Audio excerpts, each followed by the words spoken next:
शांति। आज है 18 मार्च, शिव बाबा की साकार मुरली। आज मीठे बाबा कहते हैं, क्या कहते हैं? मीठे बच्चे, विचार सागर मंथन कर एक ऐसी टॉपिक निकालो।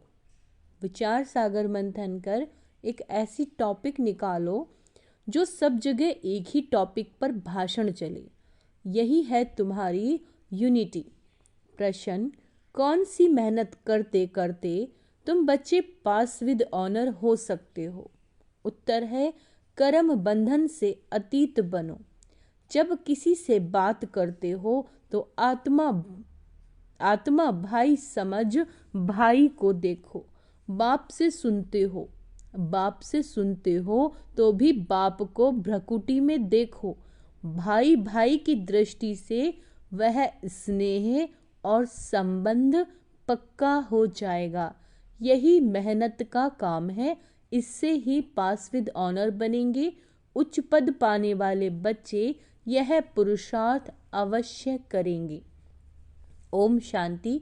मीठे मीठे बच्चों को समझाया गया है, यह है मृत्यु लोक। उसकी भेंट में अमर लोक भी है। भक्ति मार्ग में दिखाते हैं, शंकर ने पार्वती को अमर कथा सुनाई। अब अमर लोक में तो तुम जाते हो। शंकर तो कथा सुनाते नहीं। कथा सुनाने वाला ज्ञान सागर एक ही बाप है। शंकर कोई ज्ञान सागर नहीं जो कथा सुनाएंगे। ऐसी ऐसी बातों पर तुम बच्चों को समझाना है। काल पर जीत कैसे पाई जाती है, यह जो नॉलेज है वह अमर बनाती है। इससे आयु बड़ी होती है। वहाँ काल होता नहीं। यहाँ तुम 5 विकारों अथवा रावण पर जीत पाने से राम राज्य अथवा अमर लोक के मालिक बनते हो। मृत्यु लोक में है रावण राज्य, अमर लोक में है राम राज्य। देवताओं को कभी काल नहीं खा सकता। वहाँ काल के जमघट होते नहीं। तो यहाँ टॉपिक भी बहुत अच्छी है। मनुष्य काल पर विजय कैसे प्राप्त कर सकते हैं? बाबा क्या कह रहे हैं? मनुष्य काल पर विजय कैसे चक्र सकते हैं, यह सारी ज्ञान की बातें हैं। भारत अमर लोक था। कितनी बड़ी आयु थी। सर्प का मिसाल भी सतयुग के लिए है। एक खाल छोड़ दूसरी लेते हैं। अच्छा, इसको कहा जाता है बेहद का वैराग्य। जानते हैं सारी दुनिया का विनाश होने वाला है। ये पुराना शरीर भी छोड़ना है। यह 84 जन्मों की पुरानी खाल है। अमर लोक में ऐसे नहीं होता है। वहाँ फिर समझते हैं अब शरीर बड़ा जड़ जड़ीभूत हो गया है, इसे छोड़ नया शरीर लेंगे। फिर साक्षात्कार भी होता है। समझ को ही साक्षात्कार कहा जाता है। हमारी अब नई खाल तैयार हुई है, पुरानी को अब छोड़ना है। वहाँ भी ऐसे ही होता है। उनको कहा ही जाता है अमरलोक, जहाँ काल आता नहीं। आपे ही समय पर शरीर छोड़ देते हैं। कछुए का मिसाल भी यहाँ का है। काम करके फिर अंतर्मुखी हो जाता है। इस समय के मिसाल फिर भक्ति मार्ग में कॉपी करते हैं, परंतु सिर्फ कहने मात्र, समझते कुछ भी नहीं। अभी तुम समझते हो राखी उत्सव, दशहरा, दीपमाला, होली सब इस समय के हैं। जो भक्ति मार्ग में चले तो यह बातें सतयुग में होती नहीं। यह ऐसी ऐसी टॉपिक लिखो। मनुष्य काल पर जीत कैसे पहन सकते हैं? मृत्यु लोक से अमर लोक में कैसे जा सकते हैं? ऐसी बातों पर समझाने के लिए पहले लिखना पड़ता है। जैसे नाटक की स्टोरी लिखते हैं। आज फलाना नाटक है, तुम्हारी भी पॉइंट्स की लिस्ट हो। आज इस टॉपिक पर समझाया जाएगा।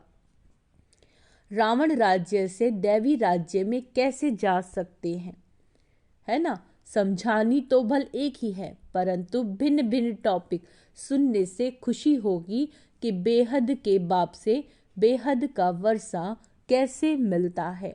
जैसे सन्यासियों का अखबार में पढ़ता है, आज 125वां यज्ञ रचा, उसमें यज्ञ सुनाएंगे। यहाँ तो बाप कहते हैं मैं एक ही बार यज्ञ रचता हूँ जिसमें सारी पुरानी दुनिया स्वाहा हो जाती है। वह तो बहुत यज्ञ रचते हैं, जलूस आदि करते हैं। यहाँ तो तुम जानते हो यह रुद्र शिव बाबा का एक ही यज्ञ है जिसमें सारी पुरानी दुनिया स्वाहा हो जाती है, नई दुनिया की स्थापना हो जाती है और तुम जाकर देवता बन जाते हो। यह भी बाप तुमको समझाते हैं। रचयिता बाप ही आकर अपना और रचना के आदि मध्य अंत का सारा नॉलेज देते हैं और राजयोग भी सिखाते हैं। सतयुग में है ही पवित्र देवताएं, वह राजाई भी करते हैं, उसको कहा जाता है आदि सनातन देवी देवता धर्म। यह भी टॉपिक रख सकते हो कि आदि सनातन सतयुगी देवी देवता धर्म की स्थापना कैसे हो रही है, विश्व में शांति कैसे स्थापन होगी।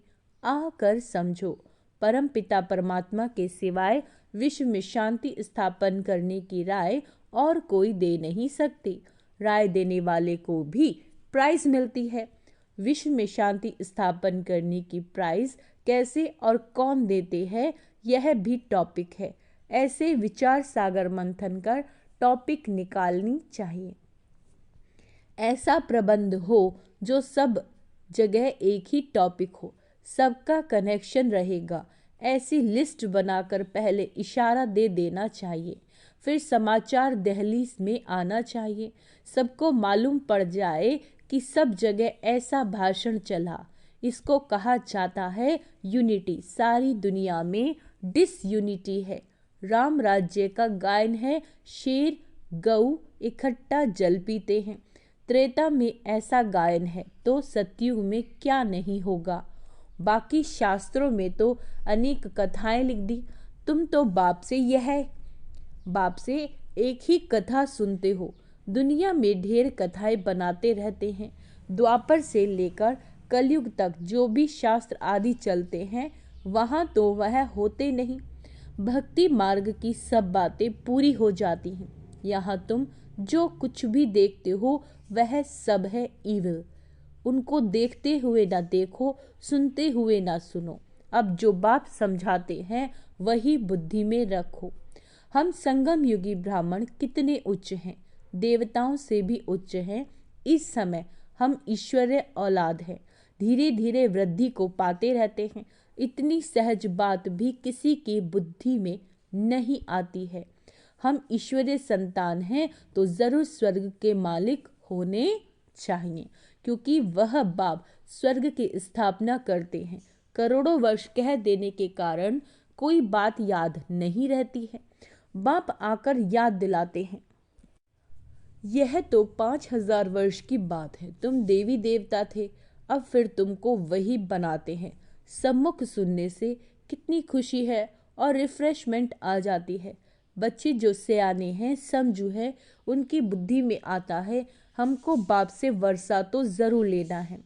बाप नई दुनिया रचते हैं तो ज़रूर हम भी नई दुनिया में होने चाहिए। एक बाप के तो सब बच्चे हैं, सबका धर्म, सबके रहने का स्थान, आना जाना सब भिन्न भिन्न प्रकार का है। कैसे जाकर मूल वतन में निवास करते हैं यह भी बुद्धि में है। मूल वतन में सिजरा है, सूक्ष्म वतन में सिजरा नहीं दिखा सकते। वह जो कुछ दिखाते हैं वह सब है साक्षात्कार की बातें। यह सब ड्रामा में नूंद है। फिर सूक्ष्म वतन में भी जाते हैं, वहाँ मूवी चलती है। बीच में मूवी का भी ड्रामा बनाया, फिर टॉकी बना है। साइलेंस का तो ड्रामा बन न सके। बच्चे जानते हैं हम साइलेंस में कैसे रहते हैं। जैसे वहाँ आत्माओं का सिजरा है वैसे यहाँ मनुष्यों का है। तो ऐसी ऐसी बातें बुद्धि में रख तुम भाषण कर सकते हो। फिर भी पढ़ाई में टाइम लगता है, करके यह भी समझ जाए, परंतु याद की यात्रा कहाँ जिससे धारणा और खुशी हो।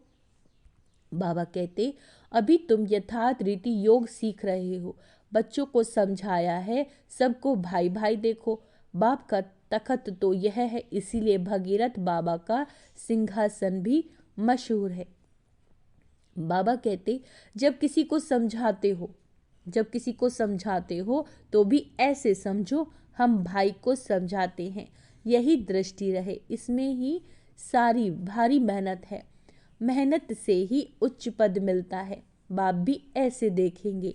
बाप की नज़र भी भ्रकुटी के बीच में जाएगी। आत्मा तो छोटी बिंदी है, सुनती भी वही है। तुम बाप को भी भ्रकुटी के बीच में देखेंगे। बाबा भी यहाँ है तो भाई ब्रह्मा की आत्मा भी यहाँ। ऐसे बुद्धि में रहने से तुम भी जैसे ज्ञान सागर के बच्चे ज्ञान सागर बन जाते हो। तुम्हारे लिए तो बहुत सहज है। गृहस्थ व्यवहार में रहने वालों के लिए यह अवस्था जरा मुश्किल है। सुनकर घर चले जाते हैं। वहाँ का वातावरण ही और है, यहाँ सहज है। बाबा युक्ति बहुत सहज बताते हैं। अपने को आत्मा समझो, बाप को याद करो। यह भी भाई है।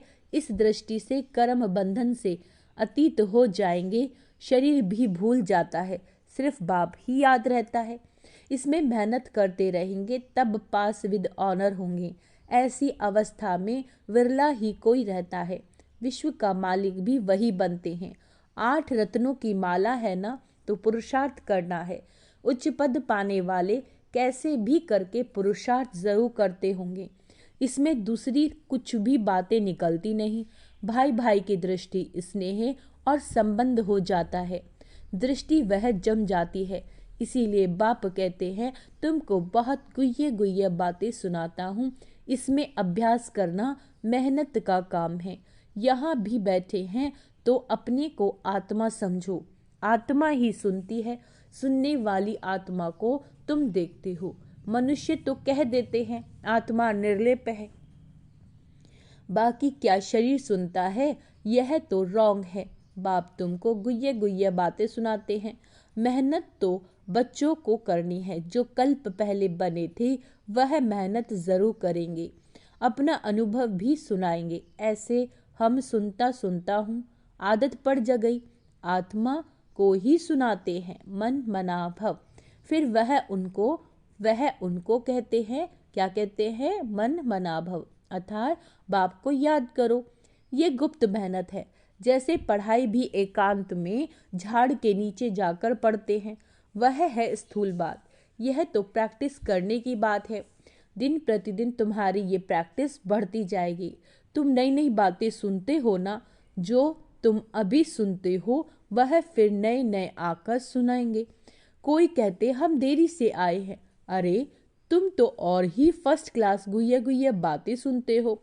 जो पुरुषार्थ करने से ही उच्च पद मिलता है और ही अच्छा।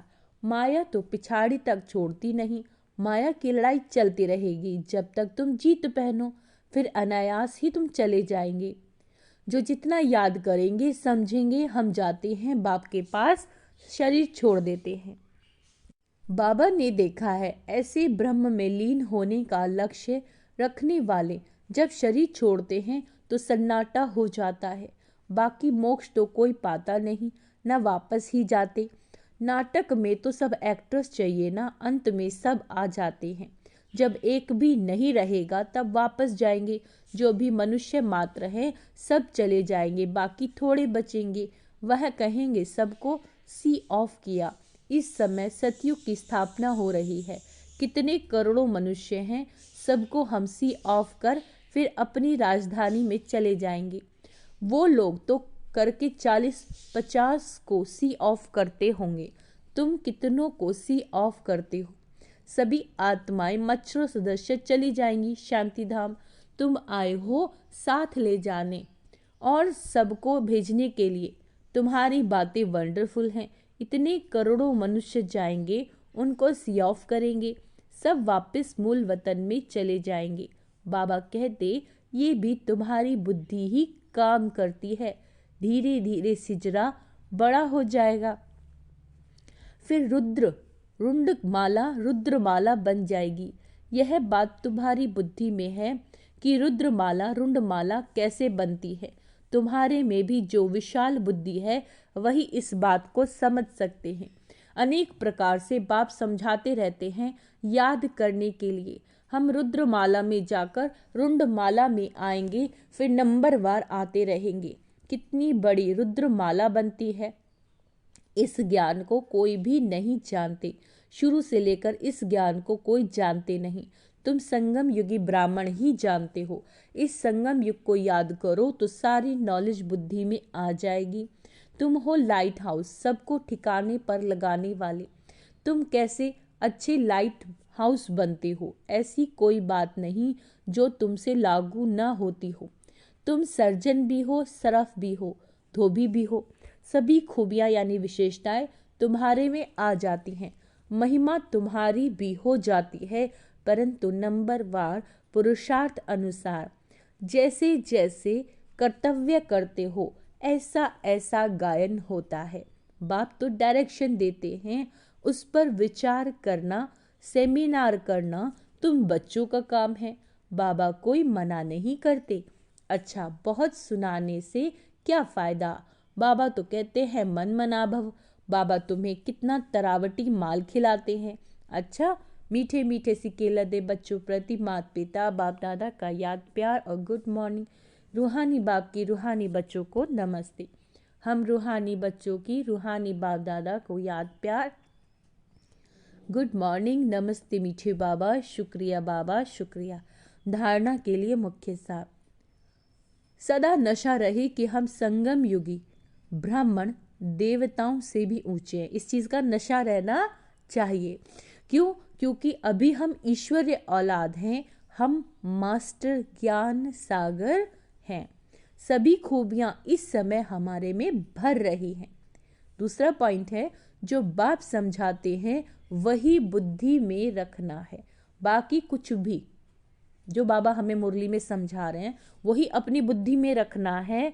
बाकी बाबा कहते कुछ भी सुनते हुए ना सुनो, ना देखते हुए देखो। जो दुनिया में और बहुत सारे चीज़ें सिखा रहे हैं दुनिया वाले, तो हियर नो इविल और सो सी नो इविल। वरदान है, ईश्वरीय सेवा द्वारा वैरायटी मेवा प्राप्त करने वाली अधिकारी आत्मा भव। ईश्वरीय सेवा द्वारा वैरायटी मेवा प्राप्त करने वाली अधिकारी आत्मा भव। कहा जाता है करो सेवा तो मिले मेवा, है ना। ईश्वरीय ज्ञान देना ही ईश्वरीय सेवा है। जो यह सेवा करते हैं उन्हें अतीन्द्रिय सुख का, शक्तियों का, खुशी का वैरायटी मेवा मिलता है। आप ब्राह्मण ही इसके अधिकारी हो, क्योंकि आपका काम ही है ईश्वरीय पढ़ाई पढ़ना और पढ़ाना, जिससे ईश्वर के बन जाएं। तो ऐसी ईश्वरीय सेवा करने से ईश्वरीय फल के अधिकारी बन गए। इसी नशे में रहना है। स्लोगन, बाप के साथ रहकर कर्म करो, बाप के साथ रहकर कर्म करो तो डबल लाइट रहेंगे। अच्छा, ओम शांति। तो आज का स्वमान अभ्यास करेंगे। मैं अधिकारी आत्मा हूँ। क्या हूँ मैं? अधिकारी आत्मा हूँ। मैं मास्टर ज्ञान सागर हूँ। मैं ईश्वर की औलाद हूँ। ओम शांति।